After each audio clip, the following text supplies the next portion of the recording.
You know the sound. It isn't the hum of an air conditioner or the static on an old television screen. It is the sound of your own voice echoing in a room full of people who are listening, but never hearing. It is the static that settles behind your eyes when you smile at a colleague while your mind is calculating the exact number of hours until you can finally be alone. You are vibrating at a frequency of polite exhaustion, a high-pitched whine that no one else seems to detect. You have become a master of the performance, a curator of the curated, draping yourself in the heavy velvet of social expectations until your true shape is lost somewhere beneath the folds. You walk through your day like a ghost haunting its own life, nodding at the right moments, laughing when the rhythm of the conversation demands it, and offering your hand to be shaken by people who are just as hollow as the space you occupy. It is a slow suffocation, one that occurs in plain sight, masked by the frantic rhythm of modern connectivity that leaves us more isolated than ever before. The morning begins not with a sunrise, but with the armor. You stand before the mirror, checking the seams of your composure. Is the expression of interested concern perfectly calibrated? Does the tilt of your head suggest empathy, or just enough detachment to keep them from getting too close? You practice the I'm fine routine, the most dangerous lie in the human repertoire. It is a smooth, frictionless lie, designed to slide past the scrutiny of anyone who might dare to ask, "How are you?" You step out into the world, a soldier marching into a war of small talk and coffee shop pleasantries. Every interaction is a transaction. You trade a little bit of your remaining energy for a momentary validation of your existence, a currency that feels increasingly worthless. The city is a cacophony of white noise, a blurring of faces and fragmented sentences that dissolve before they even finish reaching your ears. You are performing, and the stage is infinite. In the afternoon, the weight begins to manifest. It is a physical sensation, a pressure in the center of your chest as if someone has placed a lead weight on your ribs. You are in a meeting, or perhaps a crowded cafe, surrounded by the clatter of porcelain and the murmur of a dozen overlapping conversations. You watch a hand reach out toward you, an acquaintance, a coworker, someone you have known for years yet do not know at all. You take their hand. The contact is dry, fleeting, and entirely devoid of heat. It is a hollow gesture, a programmed response to social proximity. You wonder if they feel the same numbness, or if they are genuinely energized by this mimicry of connection. You pull your hand away, and the phantom sensation of their grip lingers, like a smudge on a windowpane. You try to focus on the conversation, but your thoughts are drifting into the dark corners of the room, analyzing the absurdity of it all. Why do we keep doing this? Why do we trade our inner silence for this loud, empty static? The exhaustion is not the kind that sleep can fix. It is a deep, marrow-level fatigue born from the constant friction of the mask against your skin. You are overthinking the tilt of your smile, the timing of your blink, the forced warmth in your tone.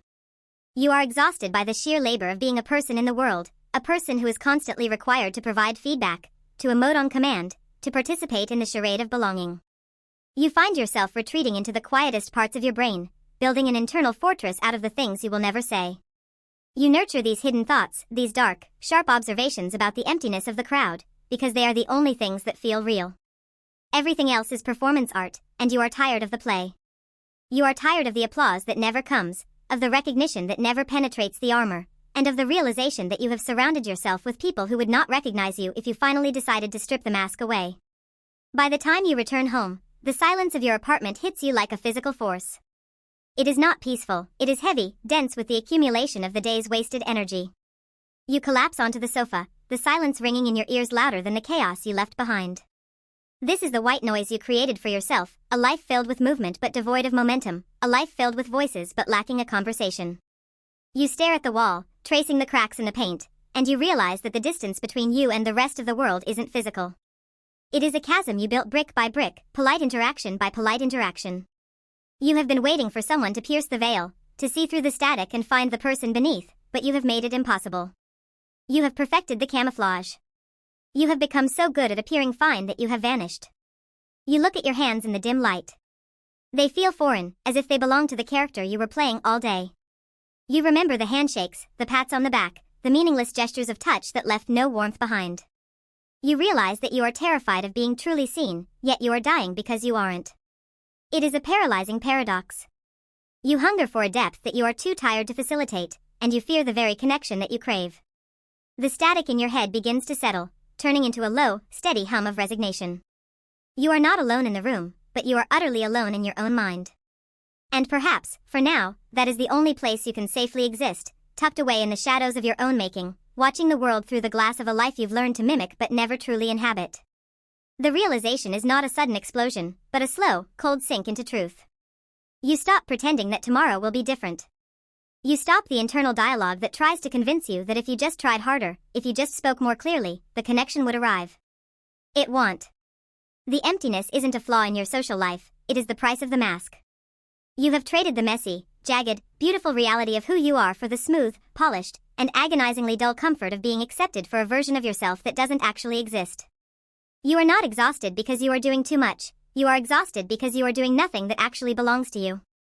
You are a ghost, and the white noise you hear is the sound of your own soul being muffled by the weight of everyone else's expectations. You close your eyes, and for the first time all day, you don't have to perform. You simply disappear into the silence, waiting for a day when the hand you extend might actually touch someone else's, rather than just brushing against the empty air of a curated life. Connected to everyone, yet touching no one. The louder the room, the deeper the void.